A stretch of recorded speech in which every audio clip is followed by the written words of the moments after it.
नमस्कार। नागपुर टुडे और Lord Buddha TV के संयुक्त विशेष कार्यक्रम प्रेस क्लब में आज फिर आपका स्वागत है। पूर्व की भांति आज फिर हम चर्चा करेंगे आज की चर्चित सुर्खियों पर। और आज की सबसे महत्वपूर्ण जो सुर्खी है, आप सभी परिचित हैं, द्रौपदी मुर्मू का राष्ट्रपति बनना। राष्ट्रपति बन गई हैं, महिला हैं, आदिवासी हैं। सारे लोगों ने सुर्खियों के साथ उनका स्वागत किया है, लेकिन एक व्यथित करने वाला जो पार्श्वहीन खबरों, उस पर चर्चा आवश्यक है। द्रौपदी मुर्मू विश्व के सबसे बड़े लोकतंत्र भारत की राष्ट्रपति बनी है, लेकिन अब सवाल ये उठता है जिस रूप में इनको राष्ट्रपति बनाए जाने के इनके निर्वाचन को मीडिया में प्रस्तुत किया गया, उससे ऐसा लगता है कि इनकी पात्रता, इनकी योग्यता सिर्फ यह है कि वह एक आदिवासी महिला है। क्या यह स्वयं द्रौपदी मुर्मू के लिए और राष्ट्रपति पद के लिए अपमानजनक नहीं है? यह चर्चा का विषय बना हुआ है। आपने देखा आज सारे अखबारों में, सब बल्कि सारे खबर या चैनलों पर आदिवासी महिला, आदिवासी महिला, आदिवासी महिला। यह ठीक है कि समावेशी भारत में एक आदिवासी महिला को इस उच्च पद पर पहुंचाया गया, इसका स्वागत है, इसका अभिनंदन होगा, इसकी प्रशंसा होती है। लेकिन मैंने फिर दोहरा रहा हूं कि जिस रूप में यह प्रस्तुत किया गया, उससे पूरे देश को यह संदेश दिया गया कि इनका चयन सिर्फ इसलिए हुआ कि ये एक आदिवासी महिला है, अर्थात इनकी सारी योग्यता, इनकी अन्य पात्रता को हाशिए पर रख दिया गया।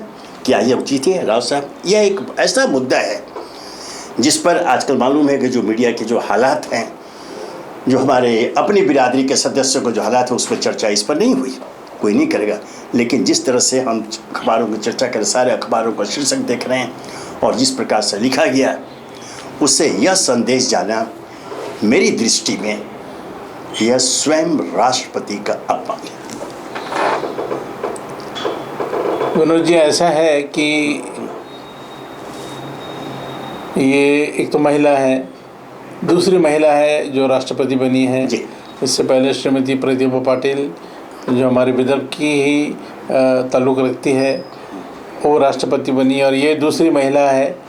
अब ये आपने बताया कि आदिवासी, अब ये तो सच्चाई है कि लोग जो है, या मीडिया के लोग या राजनेता ऐसा गुण या ऐसी पहचान दिखाना चाहते हैं कि ये जो अभी तक लोगों को मालूम ना हो, और इसलिए ये बताया गया कि एक आदिवासी महिला। इससे पहले कोई जो लोग राष्ट्रपति बने हैं उसमें दलित भी रहे हैं, उसमें सिख कम्युनिटी से भी रहे हैं, मुस्लिम भी रहे हैं।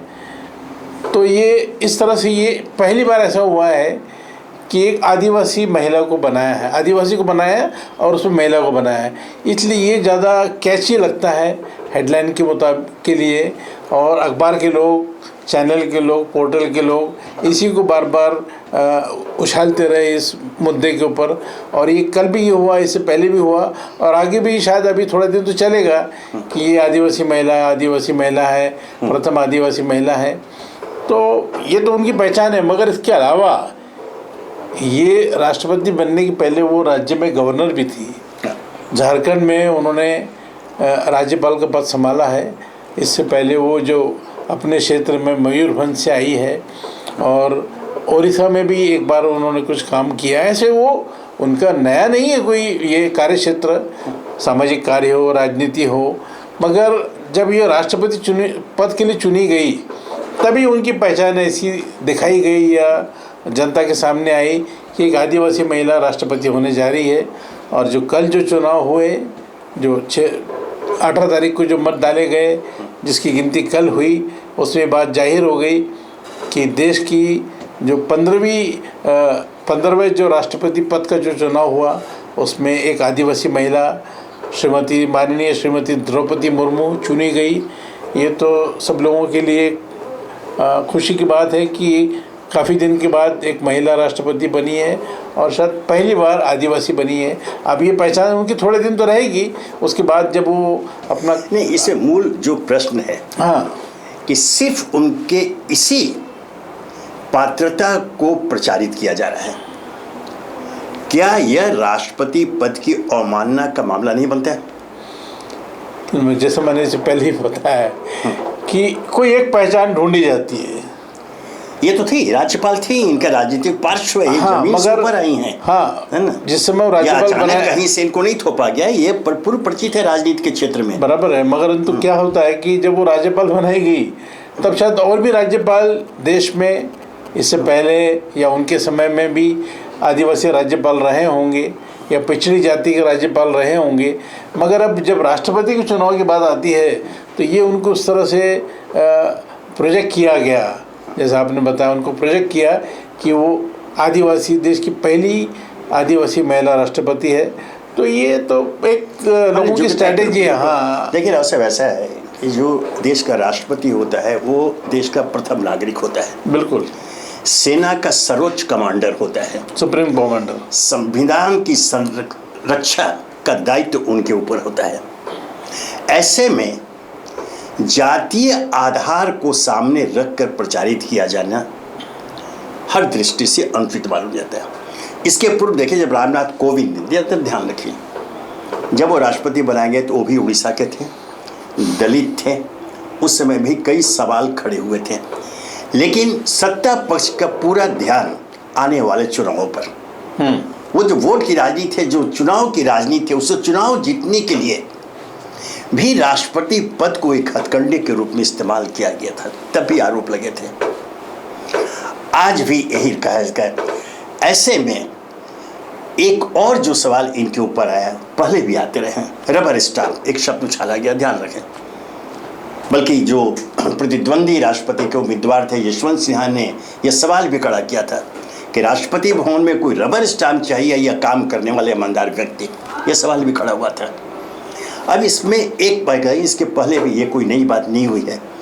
जब राष्ट्रपति को होता, आरंभ के डॉक्टर राजेंद्र प्रसाद, सर्वपल्ली राधाकृष्णन, डॉक्टर जाकिर हुसैन आदि को छोड़ दें, उसके बाद एक ऐसा प्रोसेस चला, एक ऐसी प्रक्रिया चली कि यह तमगा लगाया जाने लगा रबर स्टैम्प का।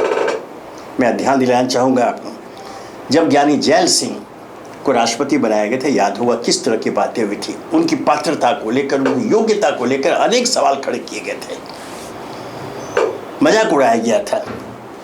हालांकि बाद में ऐसी स्थिति आई, एक बार तो उन्होंने राजीव गांधी सरकार को बर्खास्त करने का मंतक बना लिया था, ये हो चुका, खबरें आ गई थी, लेकिन उनके सलाहकारों ने रोक गए। लेकिन उस समय की एक घटना आज मैं पहली बार शेयर कर रहा हूँ, बोलते हूँ। शिबू सोरेन झारखंड मुक्ति मोर्चा के संस्थापक सांसद थे। मैं दिल्ली गया होता, मैं जब दिल्ली जाता उन्हीं के यहाँ ठहरता था, उनके फ्लैट में। राष्ट्रपति भवन से जैल सिंह का एक पत्र आए थे, शायद और सांसदों को आया होगा। मैंने पत्र पढ़ने मेरा ध्यान अचानक गया और मैं दुखी हुआ, चकित हो गया। जो पत्र था, जो नीचे उनके हस्ताक्षर थे, राव साहब, हस्ताक्षर के नीचे उनके नाम टाइप किए हुए थे, वो जो नाम टाइप किया हुआ था जैल सिंह नहीं था, ZAIL नहीं था, SAIL सिंह था, सेल सिंह, सेल्स। ये राष्ट्रपति भवन, राष्ट्रपति के लेटर हेड पर राष्ट्रपति हस्ताक्षरित पत्र था, सेल सिंह। मैंने शिबू सोरेन को कहा कि भाई ये क्या है, जरा ध्यान दिलाओ। उन्होंने राष्ट्रपति कार्यालय में पत्र लिखा, पत्र की ड्राफ्ट मैंने ही कर दी थी। बहुत दिनों के बाद अचानक फिर जब रांची में शिबू सोरेन ने कहा कि उसका कुछ असर हुआ, तो सरल स्वभाव के सामान्य व्यक्ति शिबू सोरेन उन्हें मुस्कुराते हुए कहा कि भैया अब इसको छोड़ दीजिए। पता ये चला कि राष्ट्रपति भवन में जो भैया पत्र टाइप हुआ था, वहाँ अधिकारियों के ध्यान में भी था, अधिकारियों को ध्यान में था। उन्होंने मजाक किया कि जाने तो वो तो करेक्शन कर ही देंगे।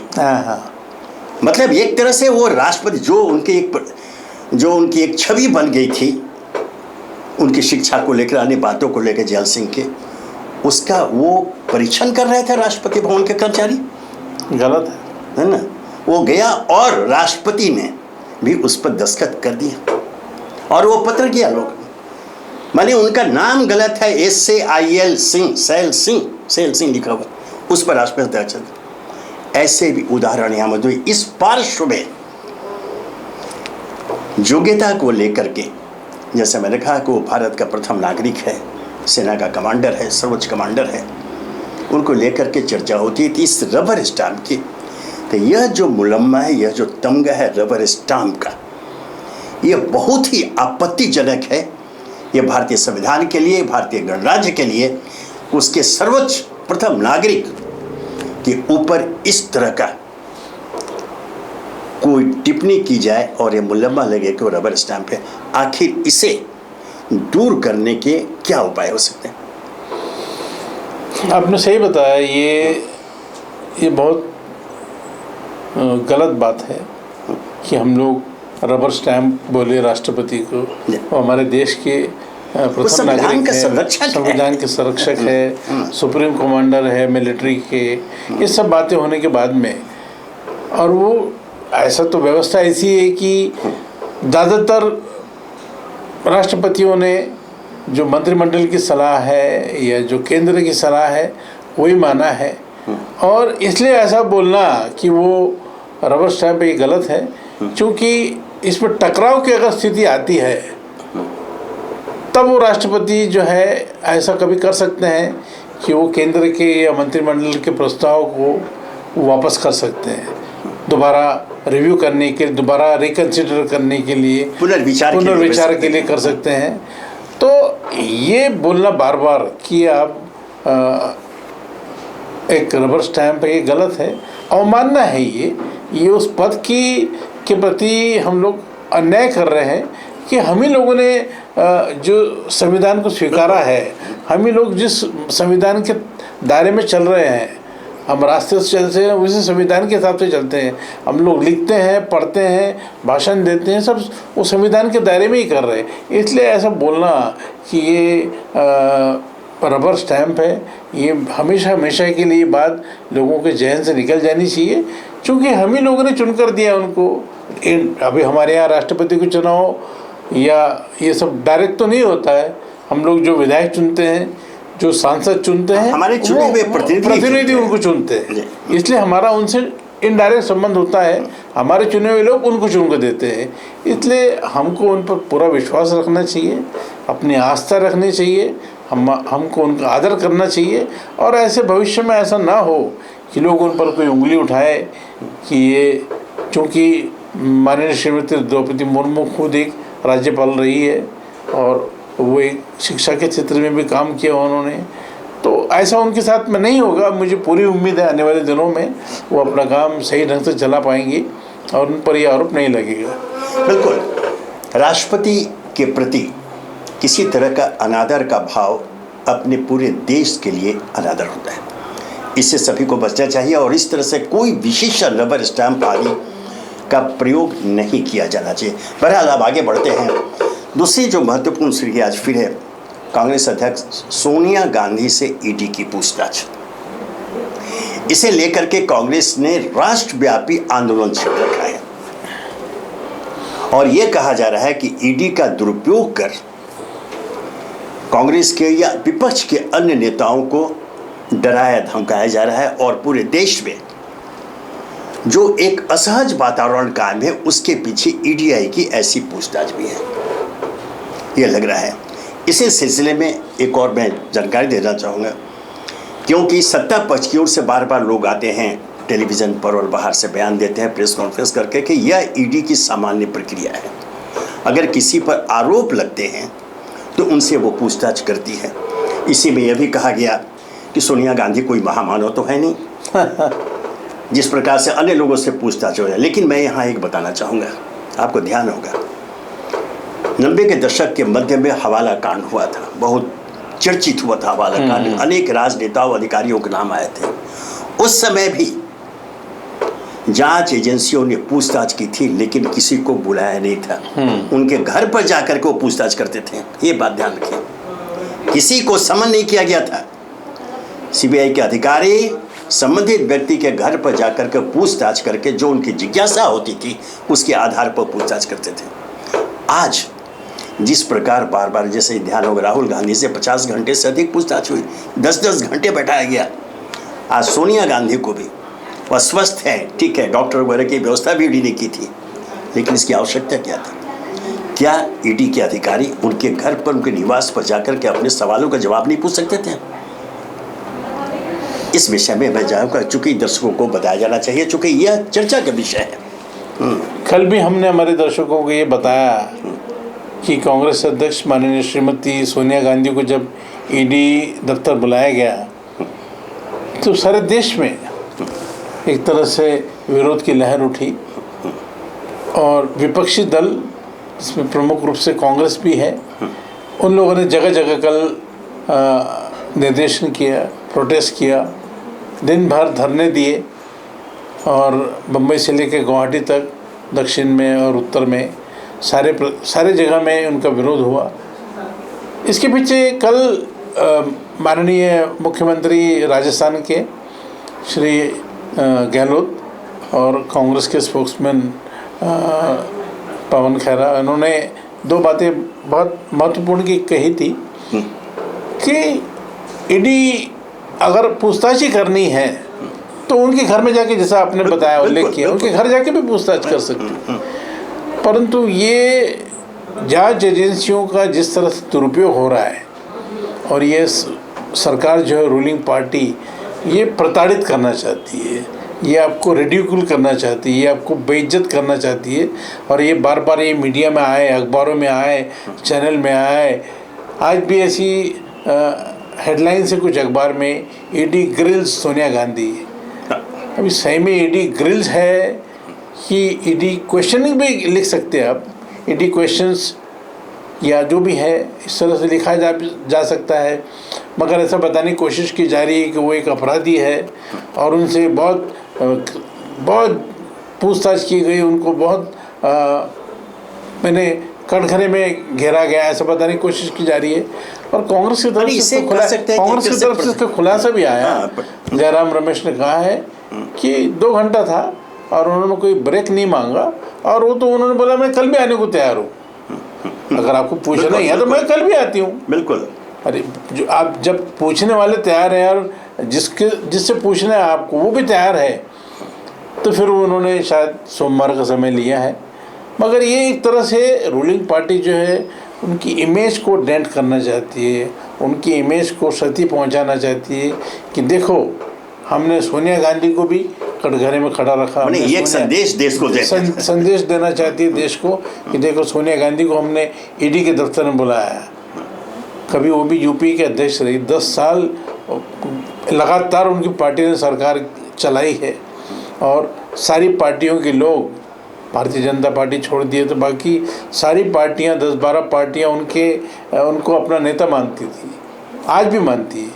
तो वो उस तरह से उनको जलील करने की हरकत जो है वो रूलिंग पार्टी के लोग कर रहे हैं। मगर ये ठीक है, ये अभी आज उनका वक्त है, उन्होंने ये कदम उठाया है और ये एक तरह से उनको प्रताड़ित करने के लिए, उनको एम्बरास करने के लिए, उनको ये जनता में संदेश देने के लिए ये कर रहे हैं, ईडी की पूछताछ कर रहे हैं। अभी आने वाले दिनों मालूम पड़ा कि इसमें निकलता क्या है। हाँ, कई ऐसे प्रमाण हैं, कई ऐसे प्रमाण जांच हुई है। इसी से चूंकि ये जगह है कि सरकारी जांच एजेंसियों का इस्तेमाल राजनीतिक बदले की भावना से किया जा रहा है, उन्हें भयभीत करने के लिए किया जा रहा है, उन्हें मानसिक रूप से प्रताड़ित करने के लिए किया जा रहा है, टेरराइज किया जा रहा है। ऐसा नहीं होना चाहिए। अब इसी सिलसिले में हम आगे बढ़ते हैं। अभी महाराष्ट्र की ताज़ा खबर है, राष्ट्रवादी कांग्रेस के प्रफुल्ल पटेल, उनकी मुंबई स्थित संपत्ति को ईडी ने जब्त कर लिया। यह भी मामला पुराना है। जिस मामले में किया गया है, इस पर 1918 में घंटों पूछताछ प्रफुल्ल पटेल से की जा चुकी थी। 4 साल के बाद आज फिर उनकी संपत्ति को जब्त किया जाता है और वो इकबाल मिर्ची के साथ उसका संबंध जोड़ करके एक तरह से उनकी छवि को भी धूमिल करने का प्रयास है। क्या इस कदम को आप फिर उसी सरकारी जांच एजेंसियों के दुरुपयोग की श्रेणी में लेंगे? देखिए, कल तक ईडी के जो लोग हैं वो बाकी लोग जैसे हैं, कांग्रेस के लोग हैं शिवसेना के लोग हैं और राष्ट्रवादी के लोग, इनका वो बार बार, या वेस्ट बंगाल में टीएमसी के लोग हैं, इनसे पूछताछ चालू थी, ये बुलाए जा रहे थे उनको दफ्तरों में। मगर ये जैसे आपने बताया, राष्ट्रवादी के बड़े नेता नंबर 2 जो है पार्टी में, और जिनका बहुत नाम है, देश के सिविल एविएशन मिनिस्टर भी रहे हैं, प्रफुल्ल भाई पटेल, हमारे गोंदिया से संबंधित है वो, उनको कल जो है ईडी ने कार्रवाई की और उनका जो 4 मंजिला जो उनका जो ये था मकान है, उसको वो वहाँ ईडी की कार्रवाई की और उसको जब्त किया है। और उसका संबंध जो है दाऊद के जो रिश्तेदार इकबाल मिर्ची, उनकी प्रॉपर्टी खरीदने के लिए उनके ऊपर ये कार्रवाई की गई। और आप जैसे जानते हैं, राष्ट्रवादी के अनिल देशमुख, राष्ट्रवादी के नवाब मलिक और राष्ट्रवादी के अभी जो बचे थे उसमें राष्ट्रवादी के प्रफुल्ल भाई पटेल, ये 3 लोगों पर कार्रवाई हो शरद पवार के बाद प्रफुल्ल पटेल ही माने जाते हैं द्वितीय स्थान पर। सारे निर्णय प्रफुल्ल भाई जो है शरद पवार से पूछकर उनसे चर्चा करने के बाद में खुद ही अनाउंस करते हैं। जैसा अभी कल परसों उन्होंने सारे जो पार्टी के सेल थे या डिपार्टमेंट थे, जो फ्रंटल ऑर्गेनाइजेशन में होता है, उसको उन्होंने डिसबैंड कर दिया, उसको उन्होंने भंग कर दिया और शायद नए तरीके से गठन होगा। मगर कल की कार्रवाई ये साबित करती है कि अभी जो ईडी का जो अभी रुख है, अभी वो कांग्रेस और राष्ट्रवादी कांग्रेस दोनों में ही है। और इसमें अभी कल प्रफुल्ल भाई पर जो कार्रवाई हुई है, उससे सब लोग चकित हो गए कि अब इनके ऊपर आगे क्या कार्रवाई होती है, क्योंकि ईडी का और केंद्र का कोई भरोसा नहीं है। कभी भी जब चाहे वो अभी शायद कभी किसी को अरेस्ट भी कर सकते हो वो ईडी के मामले में। इस सिलसिले में मैं थोड़ी जानकारी देना चाह रहा हूँ। पिछले दिनों जब मैं दिल्ली था, एक चर्चा राजनीतिक क्षेत्रों में चल रही थी कि प्रफुल्ल पटेल भारतीय जनता पार्टी ज्वाइन करने वाले हैं। ये दिल्ली के राजनीतिक क्षेत्रों में चर्चा चली थी और जो नज़दीकी जो राष्ट्रवादी कांग्रेस के बात फिर चल रही थी, तो कई बातें आई। उसमें एक तरह से इस विचार के समर्थक थे कि हाँ ऐसा संभव है। इस बीच में यह कार्रवाई, इसे आप किस रूप में देखेंगे? देखिए, जैसा कि आपने बताया कि प्रफुल्ल भाई के बारे में ऐसी चर्चा थी या है कि वो भारतीय जनता पार्टी में शामिल हो सकते हैं। थोड़ा सा जो है सॉफ्ट कॉर्नर जो है वो रहता है, प्रफुल्ल भाई का भी हो सकता है थोड़ा सॉफ्ट कॉर्नर बीजेपी के बारे में हो, बीजेपी का भी थोड़ा सॉफ्ट कॉर्नर उनके बारे में हो। कुछ एक जगह कार्रवाई में शायद बीजेपी ने उनको मदद भी की है, उनके ऊपर कोई डायरेक्ट कोई कार्रवाई नहीं हुई। मगर ये कुछ लोग ऐसा भी हो सकता है कि प्रफुल्ल भाई को भारतीय जनता पार्टी में आने से रोकने के लिए, अगर ये तय हो गया कि वो भारतीय जनता पार्टी में जा रहे हैं, तो कुछ एक शक्तियाँ पार्टी में ऐसी होगी जो नहीं चाहती कि प्रफुल्ल भाई वहाँ शामिल हो। इसलिए उन्होंने ये जो है ईडी की कार्रवाई उनके पीछे लगा दिया है, ताकि उनका मन खट्टा हो जाए और वो भारतीय जनता पार्टी में जाने के लिए रुक जाए, या लोग उनको बोलेंगे कि देखो ईडी की कार्रवाई हो रही है इसलिए भारतीय जनता पार्टी में शामिल हो रहे हैं वो, तो अब वो ना हो पाए। इसलिए भी कुछ लोग विद इन बीजेपी भी कुछ लोग ऐसा कर सकते हैं कि प्रफुल्ल भाई को भी भारतीय जनता पार्टी में आने से रोकने के लिए ईडी उनके पीछे लगा दी। और कल की जो कार्रवाई है, उनका जो बिल्डिंग है, उनकी जो इमारत है बहुत बड़ी, सीजे कंपनी की, सीजे कंपनी यानी प्रफुल्ल भाई की जो बीड़ी बनाने वाली कंपनी, उनके जो सीजे के नाम से है, उस भवन को कल वहाँ पर ईडी ने कार्रवाई की है। तो अभी बिल्कुल भारतीय जनता पार्टी में जाते या नहीं जाते ये तो मालूम नहीं, मगर इस तरह की कार्रवाई कल हुई है। हाँ, मैंने आपके इस बात से सहमत ही। कौन से ये जो एंगल आपने बताया है, इसकी संभावना ही प्रबल दिखती है कि भारतीय जनता पार्टी के अंदर कोई ऐसा गुट है जो नहीं चाहता है कि प्रफुल्ल पटेल वहाँ में, चूँकि प्रफुल्ल पटेल की छवि एक राजनेता के रूप में एक दबंग राजनेता की छवि रही है और वो किसी के पीछे पिछलग्गू बनकर चलने वालों में नहीं है। उनका एक अपना स्वतंत्र व्यक्तित्व है और समय समय पर राष्ट्रवादी कांग्रेस में यह प्रमाणित किया है, स्थापित किया है। और यही कारण रहा कि शरद पवार के सर्वथा विश्वस्त विश्वस्त प्रफुल्ल पटेल का नाम है। फिलहाल आज की चर्चा हमको यहीं विराम देते हैं। कल हम फिर मिलेंगे प्रेस क्लब में नई सुर्खियों पर नई चर्चा के लिए। तब तक के लिए हमें विराम दीजिए। नमस्कार।